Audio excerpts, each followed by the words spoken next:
Contoh kita gagal bayar di satu aplikasi. Saya tidak satu kali menemukan, banyak sekali menemukan. Gitu ya. Ketika kita gagal bayar di satu aplikasi kayak tadi gitu ya, aplikasi duit setan gitu ya. Kita gagal bayar di sana. Sama desimnya atau tidak tahu siapa gitu ya. Data kita itu dikasihkan kepada aplikasi duit iblis. Sehingga aplikasi kita yang di duit setan itu selesai, lunas. Tapi kita akhirnya punya pinjaman lagi di duit iblis. Nah, seperti itu.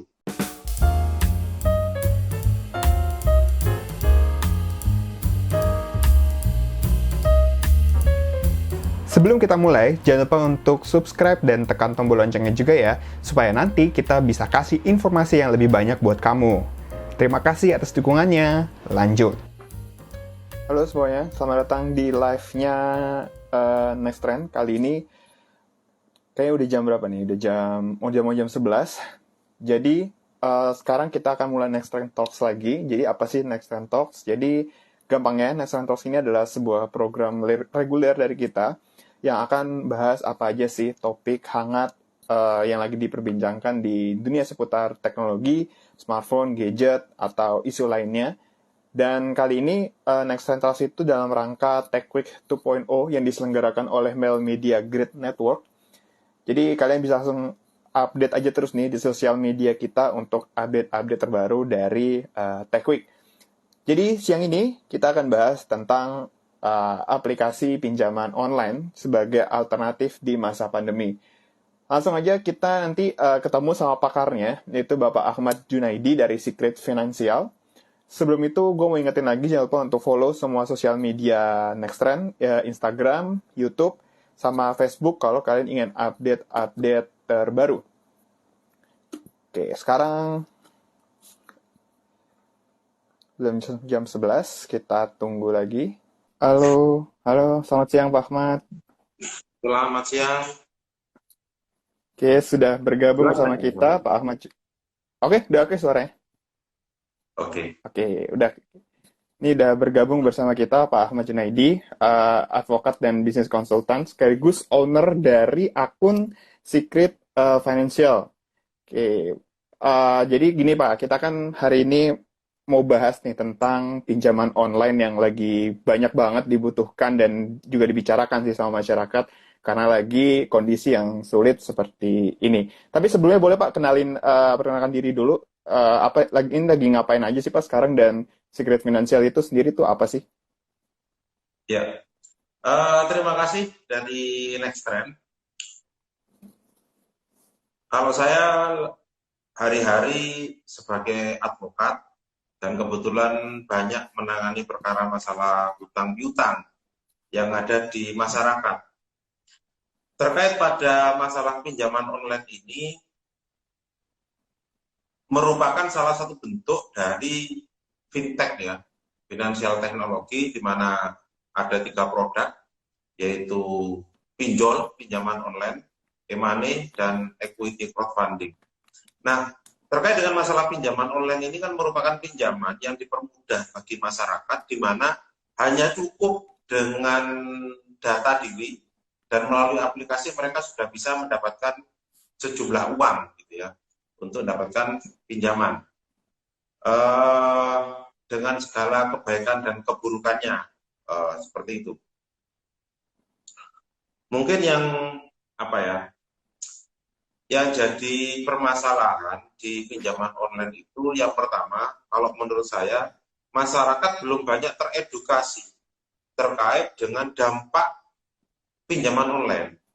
Jadi seperti apa, kemudian bunganya bagaimana, kemudian sistemnya seperti apa, nah kelebihan dan kekurangannya seperti apa, sehingga banyak masyarakat yang akhirnya ibarat pinjaman itu kapok gitu loh ya, kapok atau jerah ketika mereka mengajukan pinjaman online. Mungkin seperti itu, Mas Bagus. Ya, iya sih. Kadang kita juga pasti kalau misalnya tidak terlalu mengerti pasti akan takut ya terhadap apapun itu, nggak cuma pinjaman online. Nah, tapi kan memang di tahun 2020 kemarin ini kan lagi agak masalahnya itu lagi agak kita ada badai lah istilahnya ya. Kita ngalamin kesulitan ekonomi dan akhirnya pinjaman online ini tampaknya jadi sesuatu yang sangat menarik.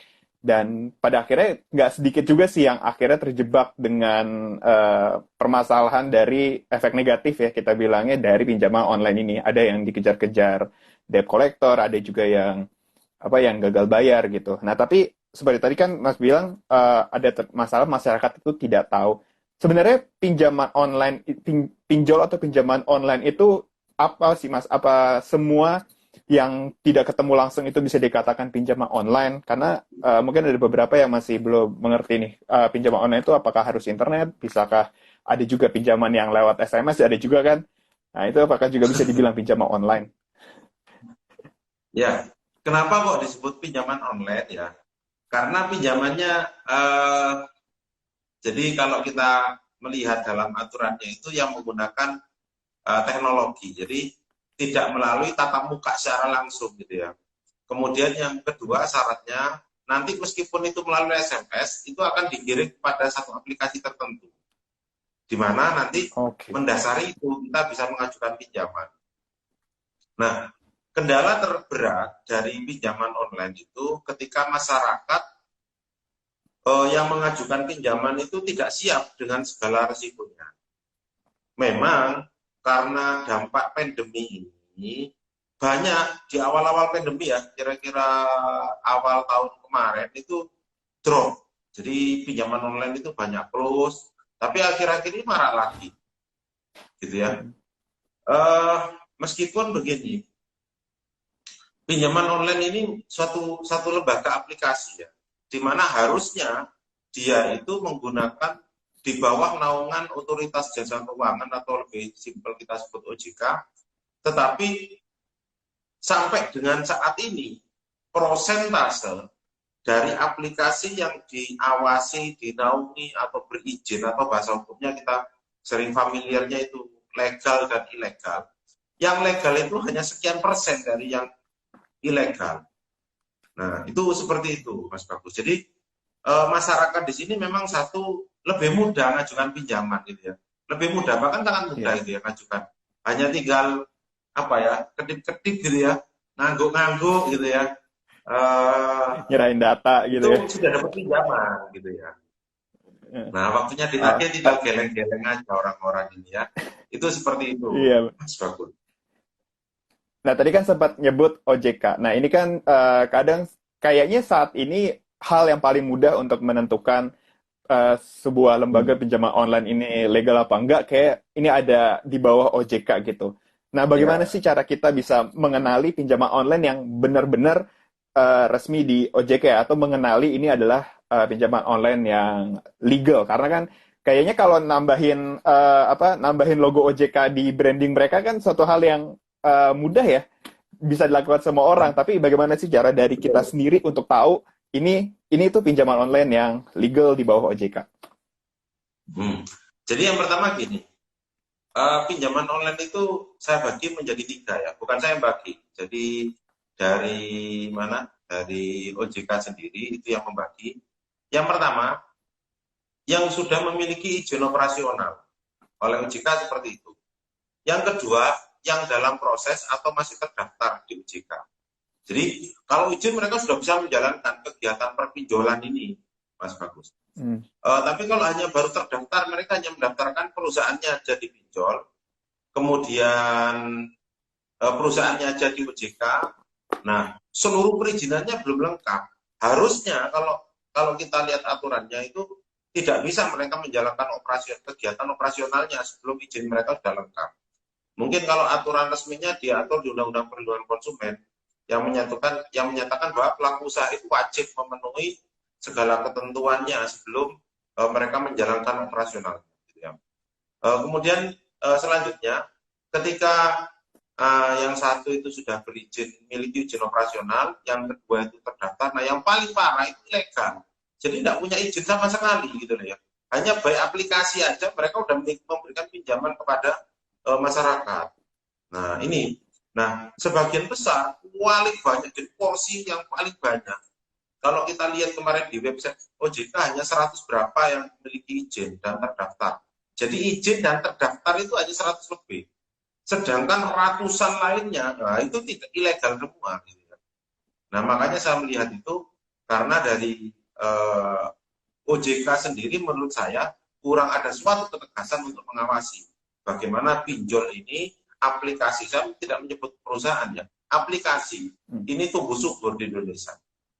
Itu karena kalau sudah perusahaan berarti kan jelas dasar hukumnya ada, kemudian apa ya, badan hukumnya ada, misalkan kayak PT ya, ada dia juga sebagai badan hukum dan badan usaha. Itu bisa dia jalankan operasional. Itu pun tapi tidak cukup, dia harus melalui verifikasi yang banyak dari OJK untuk bisa dikatakan berizin. Kalau enggak, terdaftar aja. Gitu. Nah, kemudian yang terkait dengan yang ilegal, ini kan banyak. Karena contoh kayak satu aplikasi A gitu ya, kayak duit setan misalkan gitu, Mas Bagus ya. Ini banyak gagal bayar, terus diributin sama OJK, akhirnya ditutup aplikasinya sama OJK. Nah dia berubah, database-nya menjadi duit iblis gitu ya. Jadi nasabah-nasabah duit setan tadi ditagih oleh duit iblis. Nah, ini jadi hanya berganti baju aja. Nah itu tumbuh subur banyak gitu ya.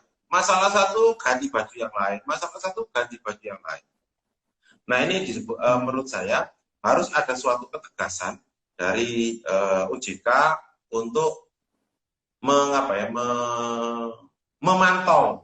memantau kegiatan proses jual beli ini. Ini kan jual beli duit sebenarnya gitu ya. Jadi mereka jualan uang kepada masyarakat. Ibaratnya kayak jadi, gini. Jadi, silakan. Iya nggak apa-apa lanjutin. Nggak apa-apa lanjutin nggak apa-apa.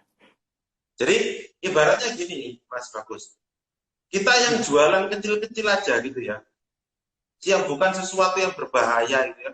Itu aja sering diributin kok sama pemerintah. Nggak punya izin gitu ya.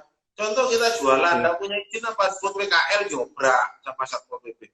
Ini yang jualannya kering loh, duitnya besar. Tetapi OJK tutup mata. Gitu ya. Makanya kalau nanti ke depannya saya memiliki deadline tertentu dengan seluruh tim saya, itu kalau memang nanti tidak ada kejelasan terkait pemerintah, nanti saya bikin viral senasional, itu saya ingin bubarkan OJK aja gitu Mas Bagus. Kasihan masyarakat yang terdampak pinjol itu loh. Iya. Jadi untuk kita tahu apakah dia legal apa enggak, satu-satunya cara ya ke situsnya OJK ya Mas ya? Berarti harus ke Betul. OJK-nya langsung gitu ya? Satu-satunya cara, Di nggak ada website cara OJK lain. ada. Nggak ada. Di website OJK ada. Bahkan aplikasi ilegal itu sering nyentumkan logo OJK gitu. Nah, itu tuh. Iya. Ya sih emang sering ngelihat juga kan aplikasi-aplikasi pinjaman online gitu. Ini kayak nambahin logo bener apa enggak? Kesannya kayak ini kayak logo halal apa enggak gitu. Iya kan? Nah, tapi memang saat ini mungkin satu-satunya cara ya udah kita harus istilahnya effort ke website OJK untuk ngecek. Jadi kita harus bisa istilahnya mensurvei lah aplikasi pinjaman online ini. Nah, untuk pinjaman online kita kan biasanya kan bukan biasa selalu diminta data-data ya. Itu gimana sih keamanan data pribadinya kepada si perusahaan pinjaman online tuh? Data kita tuh untuk apa sebenarnya? Disimpan lalu diapakan atau memang aman apa enggak sih data pribadi kita di pinjaman online itu? Ya. Jadi gini, Mas Bagus. Aman atau tidak? Menurut saya, nggak aman. Kenapa kok tidak aman? Karena saat ini itu ya, contoh kita gagal bayar di satu aplikasi. Saya tidak satu kali menemukan, banyak sekali menemukan. Gitu ya. Ketika kita gagal bayar di satu aplikasi, kayak tadi gitu ya, aplikasi duit setan gitu ya. Kita gagal bayar di sana. Sama desimnya atau tidak tahu siapa gitu ya. Data kita itu dikasihkan kepada aplikasi duit iblis. Sehingga aplikasi kita yang di duit setan itu selesai, lunas. Tapi kita akhirnya punya pinjaman lagi di duit iblis. Nah, seperti itu, Mas Bagus. Itu yang pertama. Yang kedua, Bahkan sering DC itu ngancam, kalau Bapak Ibu tidak bayar nanti tak pinjamkan ke aplikasi lain. Seperti itu. Untuk menyelesaikan pinjaman saya. Itu banyak yang seperti itu. Nah, yang ingin, itu yang pertama. Dan yang kedua, aplikasi atau data kita itu sering disalahgunakan selain untuk pinjol lagi. Untuk pinjol, berarti yang melakukan pinjol adalah orang dari aplikasi tersebut. Itu juga sering dipakai data kita itu untuk melakukan tindakan kayak contoh di handphone kita itu ada aplikasi Gojek, itu disedot semua. Wow. Jadi disedot semua dalam artian itu sering terjadi dipakai untuk menteror gitu, seolah-olah handphone kita itu order makanan kayak gitu sering. Kemudian seringkali juga data kita itu dipergunakan ya untuk sesuatu yang tidak benar lah. Nah, parahnya lagi, sering data kita itu dipakai, selain dipakai untuk minjol kemana-mana. Contoh kita punya satu kali, kita pinjam satu aplikasi itu. Nah, tiba-tiba kita tagihan kita itu banyak. Ini mungkin bagi masyarakat yang baik, kita punya pinjaman satu aplikasi. Kita lunasin, Mas Bagus. DC itu saling terkoneksi. Jadi debt collector pinjol itu saling berteman. Dia akan info ke temannya, ini loh, ada orang baik, tak pinjemin 500.000, 1 juta, terimanya 700, balikinnya 1.200.000 dalam kurun waktu 1 minggu. Dan orangnya bayar. Nah, data kita tadi disebar ke aplikasi lain. Jadi kita pinjam ke duit setan tadi ya, duit iblis dikasih tahu ini orangnya baik nih. Nah, duit iblis itu akan mentransfer ke rekening kita 700.000 tanpa konfirmasi apapun. Data-data ada semua, bukti transfer ada. Nah, setelah itu dia akan nagih 1.200.000 dalam kurun waktu 1 minggu. Dibayar lagi, dilempar lagi. Sampai kapan? Sampai nggak karu-karuan. Itulah kondisi yang terjadi dalam dunia pinjol.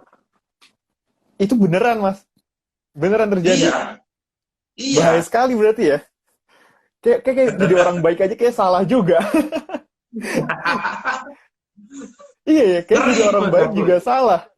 Iya. Jadi memang data kita itu istilahnya dilempar-lempar juga ya di dalam lingkungan pinjaman online itu. Baik kita bayar ataupun tidak bayar. Iya. Wow. Ngeri kan?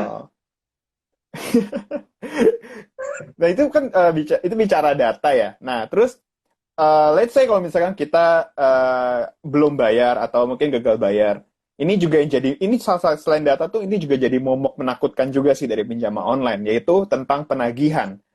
Nah untuk prosedurnya itu sendiri yang kalau yang benar dan sesuai dengan hukum itu seperti apa sih? Karena kan ya tadi kalau misalkan kita tiba-tiba ditagih, kita kan nggak tahu ya, kita kayak nggak minjem deh. Kan itu cukup menakutkan ya. Nah itu sebenarnya prosedur hukumnya yang benar itu seperti apa sih? Soal penagihan. Nah gini, saya kasih koridor tadi dari awal ya. Dari awal legal, ilegal. Ini Mas Bagus yang paling penting. Kalau aturan hukumnya sampai sekarang OJK tidak memberikan aturan yang jelas. Ya, tidak memberikan aturan yang jelas bagaimana cara menagihnya. Tetapi ada suatu kesepakatan. Jadi ada satu asosiasi, APFI ya, Asosiasi Perusahaan Fintech Indonesia, mereka menyatakan bahwa tagihan itu hanya boleh sampai dengan 90 hari. Tagihan boleh sampai 90 hari. Itu aturannya, Mas Bagus. Prakteknya, enggak. Ya sudah terlambat 2 tahun aja masih ditagih ada. Ya sudah terlambat 6 bulan masih diteror juga ada. Tapi memang tensinya menurun. Itu ya. Terus yang kedua, pasca 90 hari ini ada yang bilang enggak boleh ditagih. Enggak ada aturannya. Aturan APFI itu hanya kesepakatan. Dan itu berupa himbauan. Tidak ada aturannya. Kalau kita bicara hukum ya, kita bicara hukum. Saya yakin di APFI itu orang hukum semua banyak. Mereka punya pinjol, sewa lawyer, sewa konsultan hukum bisa. Aturan hukum yang benar itu jelas, Mas Bang. Jelas teman-teman semua, Bapak Ibu sekalian. Itu kalau kita contoh nih aturan hukum ya, dilarang mencuri. Kalau mencuri hukumannya ini, gitu ya. Ada. Yeah. Dilarang A, itu bentuk punishment. Nah ini kalau himbauan itu tidak masuk. Punishment-nya apa? Tidak ada. Contoh, dilarang masuk, ada verboten gitu ya, larangan masuk. Ketika masuk, hilang. Gitu ya. Jadi, nah di sini aturan-aturan tentang penagihan itu tidak ada punishment-nya. Contoh, apabila masih melakukan penagihan maka perusahaannya ditutup. Tidak ada. Jadi aturannya ada, tidak ada secara jelas, tapi ada satu kesepakatan yang dibahas oleh para APFI. Itu pun hanya 6 perusahaan pinjol. Yang lain tidak ikut. Jadi tidak ada aturannya untuk yang lain.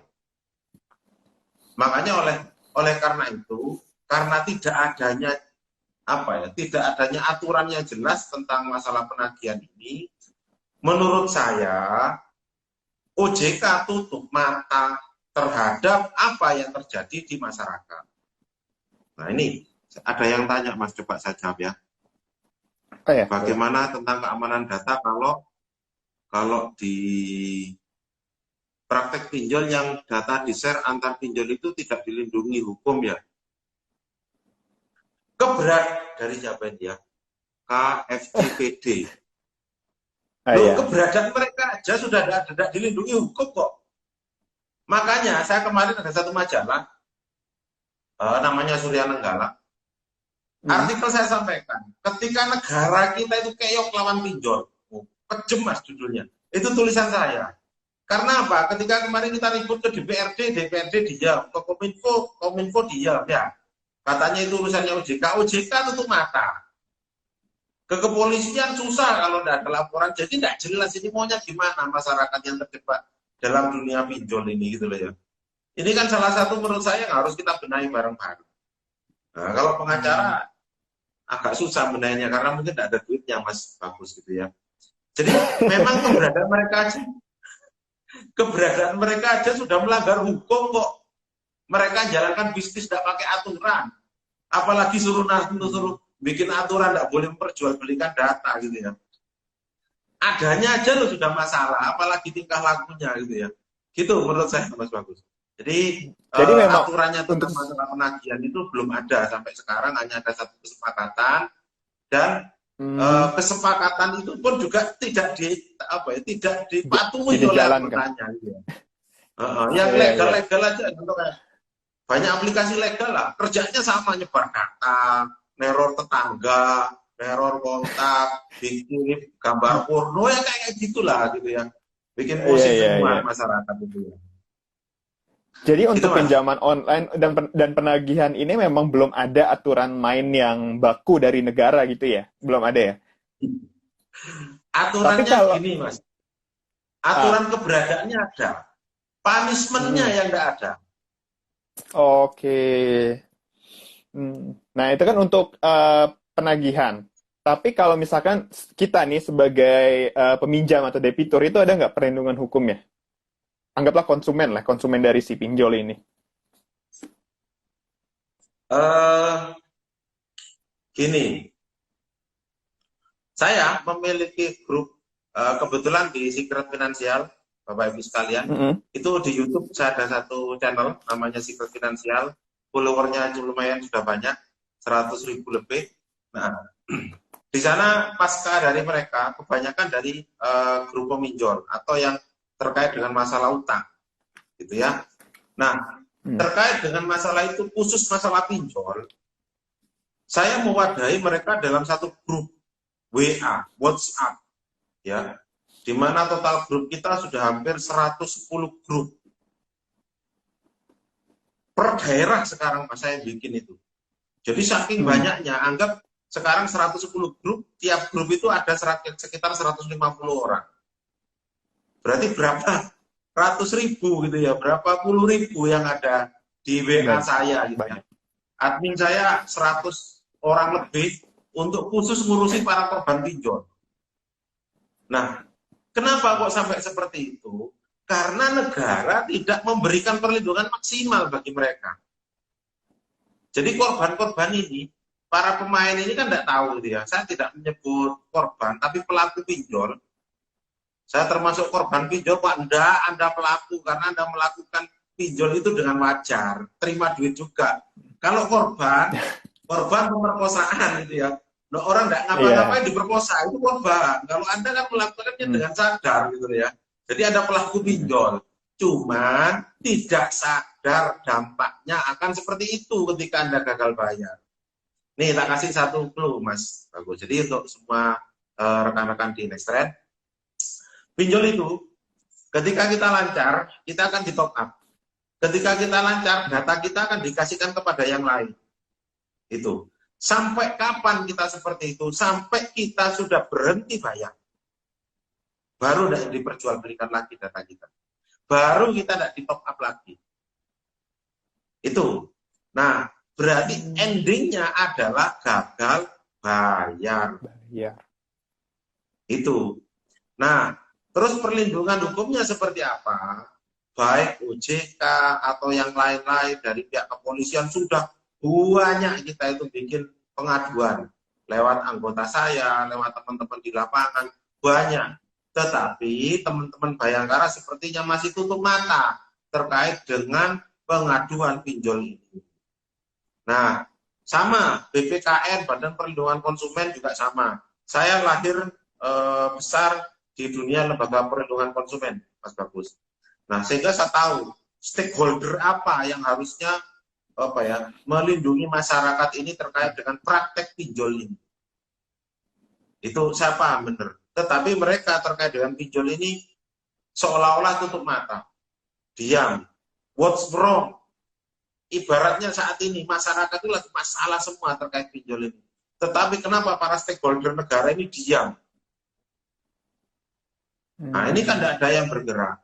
Kalau memang nanti lama-lama tidak bergerak, maka saya yang akan mimpin pergerakan untuk pinjol ini, Mas Bagus. Seperti itu. Oke. Nah, tadi kita udah bicara soal hukum, baik dari penagihan dan perlindungan untuk konsumennya. Nah, ini mungkin buat yang belum pernah meminjam online gitu ya. Ada nggak sih cara kita supaya let's say cara teraman lah untuk menggunakan aplikasi pinjaman online ini? Karena kan pinjaman online kadang sangat menggoda buat kita yang lagi kesulitan mencari dana segar. Nah, itu ada nggak cara teraman atau mending ya udah hindari aja sekalian? Ya, gini Mas Bagus. Yang pertama, kalau Anda mau pinjol, cari yang legal. Satu, legal. Kenapa? Karena bunganya terukur. Kalau enggak, Pak, contoh nih, aplikasi legal, ilegal ya, pinjam 1 juta, terima 700. Dalam waktu 1 minggu, balikinnya bisa 1.200.000. Berapa persen itu gitu loh ya? Itu. Nah, satu, cari legal. Kemudian yang kedua, carilah sesuai dengan kemampuan. Contoh nih gitu ya, kita punya kemampuan untuk bayar itu misalkan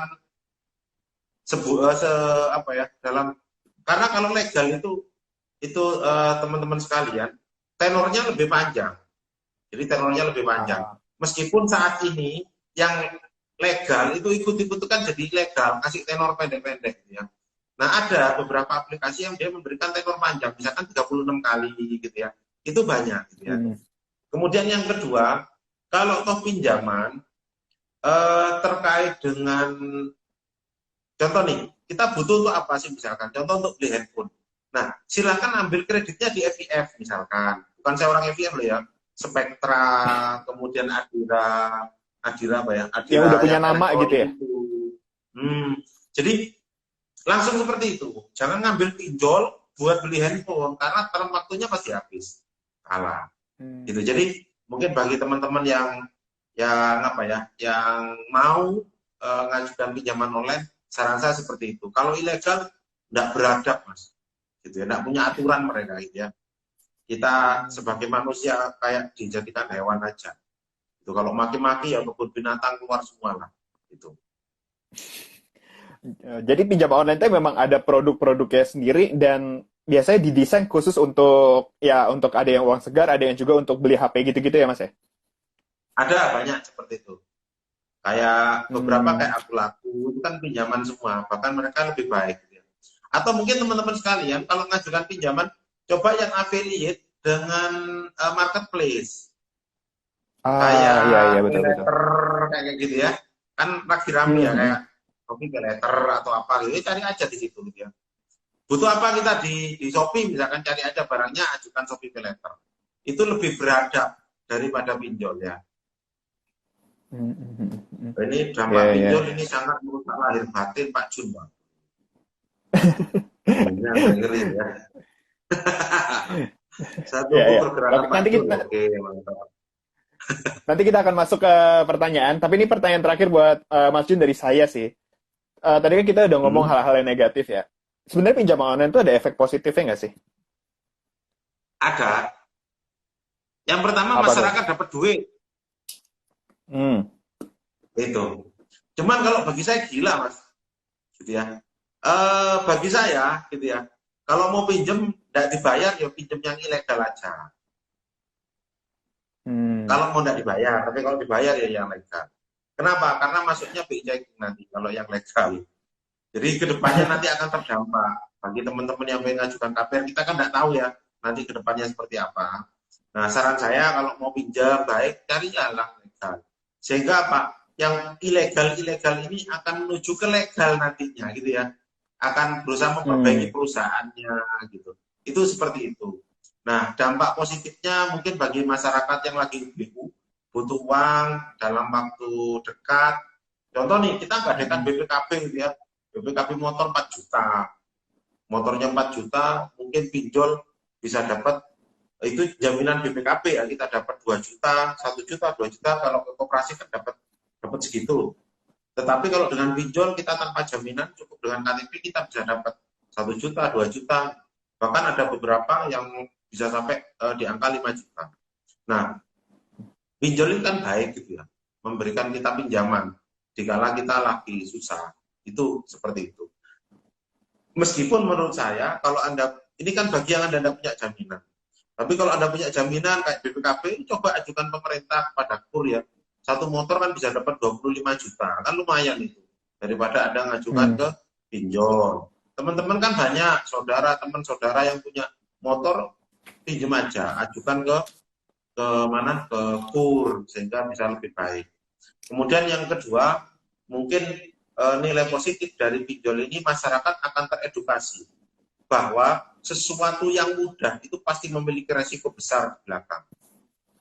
Jadi pasti Betul memiliki betul. resiko yang besar di belakang. Teman-teman mungkin pinjamannya mudah, hanya cukup angguk-angguk, geleng-geleng, kedap-kedip gitu ya, terus mangap gitu ya. Itu kan mudah. Kita tiba-tiba dapat duit 500.000, 700.000, 1 juta. Coba dengan bayangkan Anda kerja sekarang per hari berapa.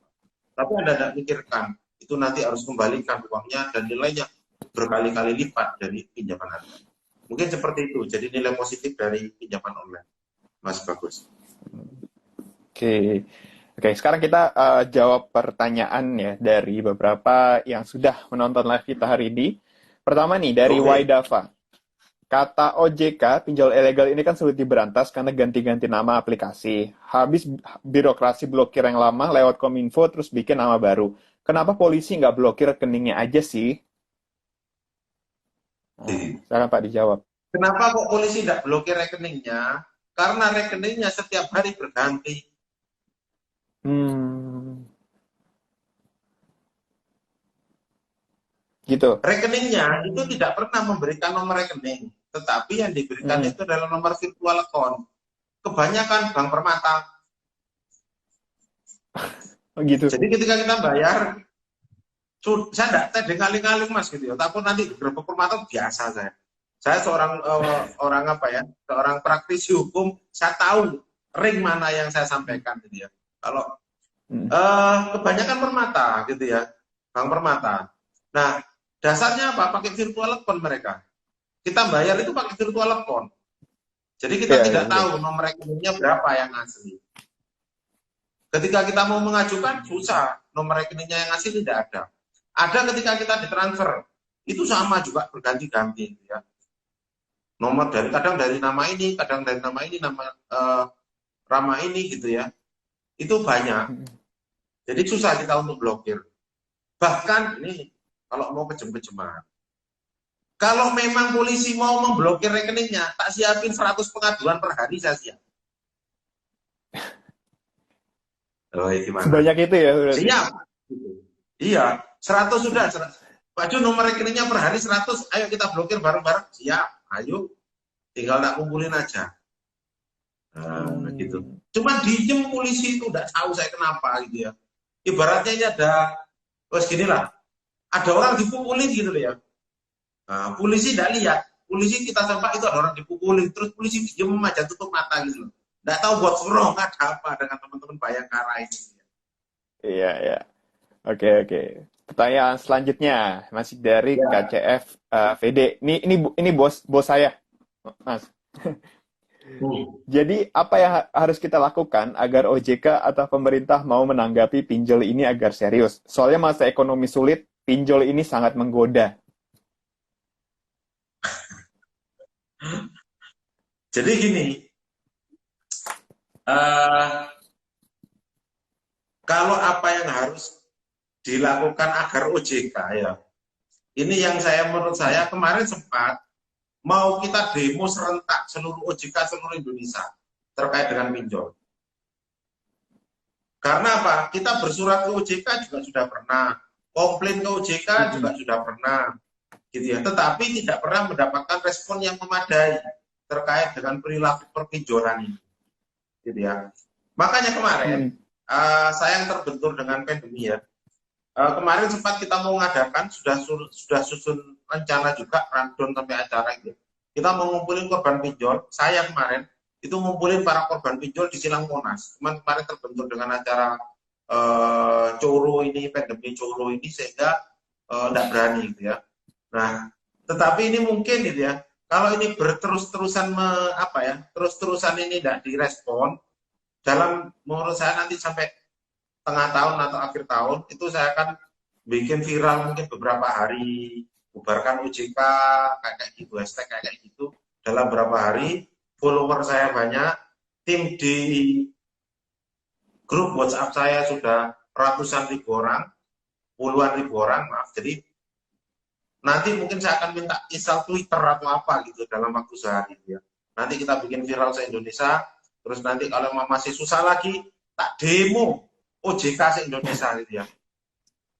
Itu nanti tak bikin serempak demonya se-Indonesia gitu ya. Kebetulan di tiap-tiap daerah saya sudah punya perwakilan, nanti tak suruh koordinir. Kita bareng-bareng demo ke OJK. Biar rame gitu ya.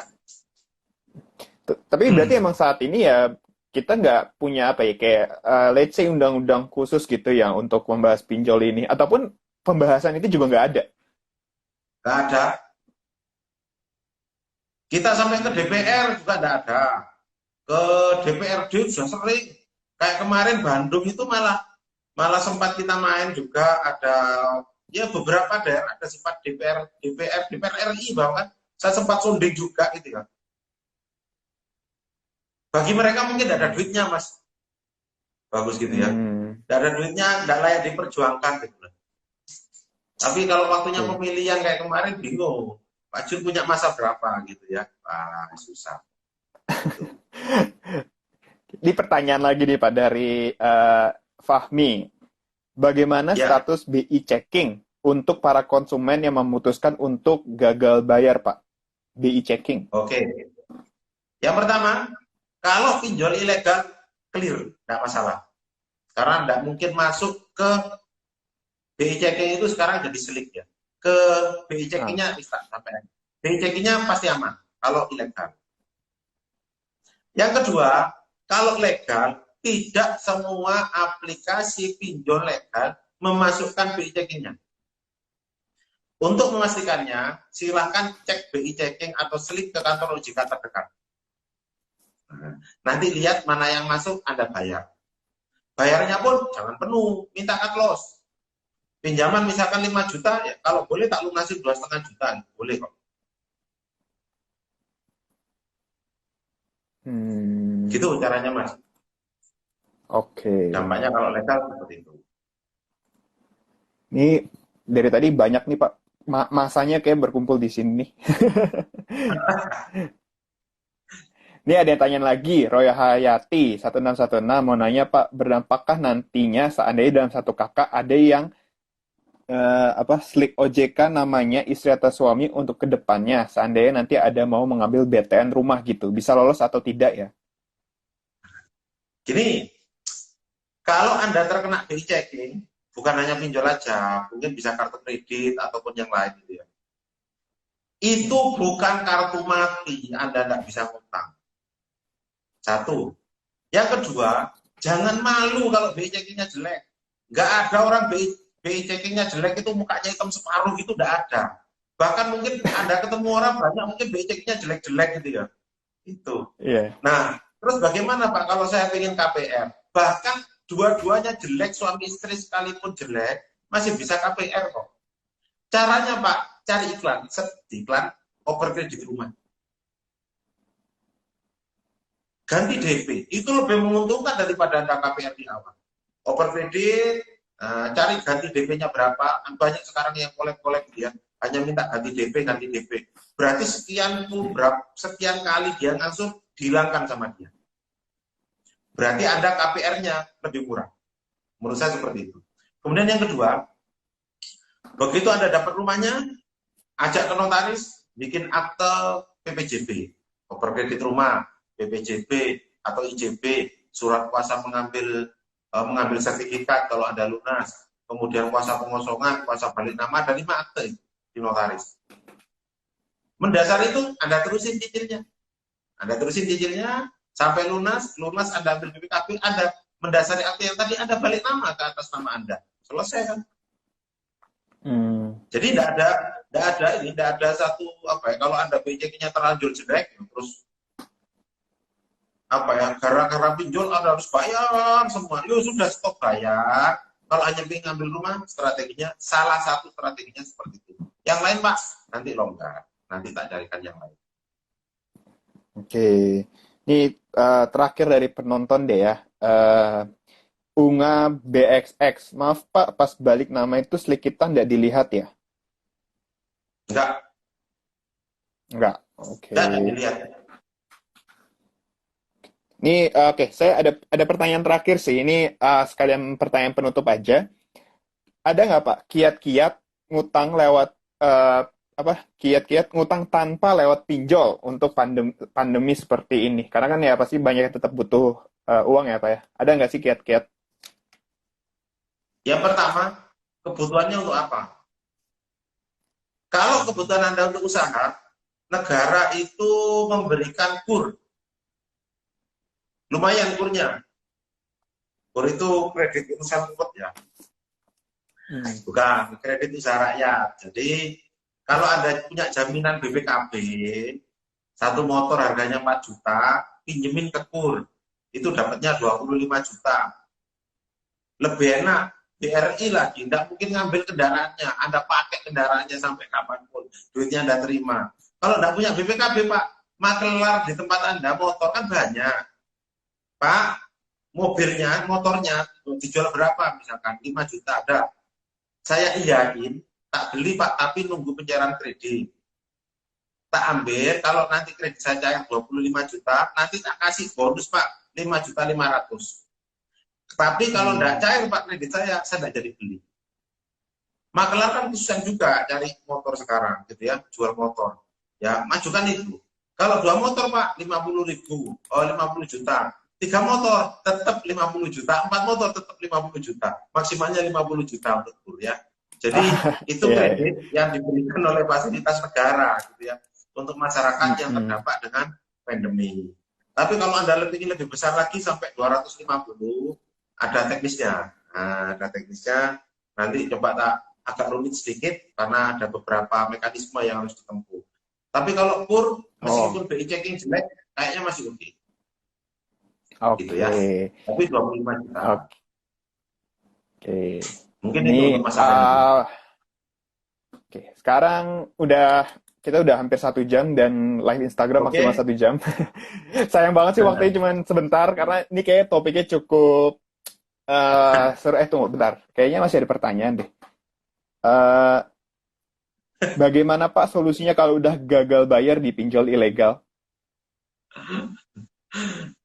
Ya, jadi gini, kalau sudah terlanjur gagal bayar, ya sudah, dikuatin orang di sekitar kita, ya dikuatin di sekitar kita. Karena apa? Ya, Yang data terutama di kontak kita itu nanti dibenahin gitu ya, disampaikan gitu ya, bahwa kita sedang ada masalah seperti ini gitu ya. Mendasari itu mohon tidak merespon kalau ada DC. Karena bahkan sampaikan kalau kontak contoh nih teman kita gitu ya, itu diteror sama DC, diteleponin apa gitu ya. Kita sampaikan, tolong jangan direspon. Handphone saya lagi di crash, lagi diambil, lagi dicurangin sama DC atau apa. Kalau dirimu merespon, nanti handphonemu juga akan disadap atau diapa-apakan sama DC, gitu kan aja. Biar nanti temen atau apa itu tidak terlalu merespon kita. Karena kalau merespon susah, gitu ya. Karena ketika ada, tidak semuanya ada. Ada orang, mungkin di sekitar kita, yang senang lihat kita itu susah. Tapi susah kalau kita itu lagi senang gitu loh ya. Wah itu begitu kita kena masalah itu sepenuhnya setengah mati gitu ya. Itu ada, tapi tidak semua. Ya. Oke, ini tips itu juga buat ini ya, buat tips buat yang ini yang teman-teman yang mungkin suka pinjaman online ya. Jangan digubris ya. Intinya itu ya. Kalau di telepon-telepon jangan digubris. Oke, sekarang kita masuk ke kesimpulan aja. Jadi pinjaman online itu sebenarnya adalah pinjaman yang biasanya berbasis teknologi aplikasi ya Pak ya. Terus juga aplikasi pinjaman itu, kalau yang di OJK kan ada yang sudah mendapat izin, ada yang terdaftar, ada juga yang ilegal. Nah yang ilegal ini mungkin yang, bukan mungkin, harus kita hindari. Terus juga mengenai keamanan data pribadi, kalau di tempat-tempat yang ilegal ini, ya udah, pasti akan dilempar-lempar ya di tempat-tempat yang ilegal ini dan menjadi apa ya istilahnya kayak lingkaran setan gitu di situ-situ aja dan agak berbahaya juga buat kita. Terus juga untuk saat ini prosedur belum ada apa ya payung hukum ataupun cara main mengenai penagihan, yang ada cuma himbauan saja. Tapi itu pun juga masih sekedar himbauan yang belum dilakukan semua yang terlibat dalam masalah pinjaman online ini. Dan juga untuk perlindungan hukum untuk si peminjam itu sendiri juga masih saat ini belum ada ya Pak ya. Masih gitu-gitu aja. Kadang juga nggak dipedulikan juga. Nah, terus juga terakhir mengenai tips bagaimana sih bukan tips, bagaimana sisi positif dari pinjaman online itu ya tentu aja masyarakat pasti akan dapat dana yang segar ya pada saat terutama khususnya lagi pandemi seperti ini. Udah Pak, kayaknya segitu aja. Sayang sih waktunya juga sudah mau habis. Terima kasih banyak yang sudah bergabung. Ini kan bagian dari Next Tech Week. Jadi nanti buat yang di sini boleh follow Instagramnya Next Trend karena setelah ini akan banyak lagi live lagi yang membahas hal-hal teknologi menarik seperti ini. Jangan lupa untuk follow juga Instagramnya Next Trend untuk update informasi seputar teknologi. Terus juga Instagramnya Pak Ahmad? Di Master Jun. Apa Pak? Master Jun. Dan ini ya, apa sih? Ya. Sama Secret Financial ya? Secret Financial. Oke, sekian. Terima kasih Pak Ahmad yang sudah bergabung ke kita siang hari ini, hari Minggu. Ya. Oke, terima kasih semua yang juga sudah bergabung. Terima kasih.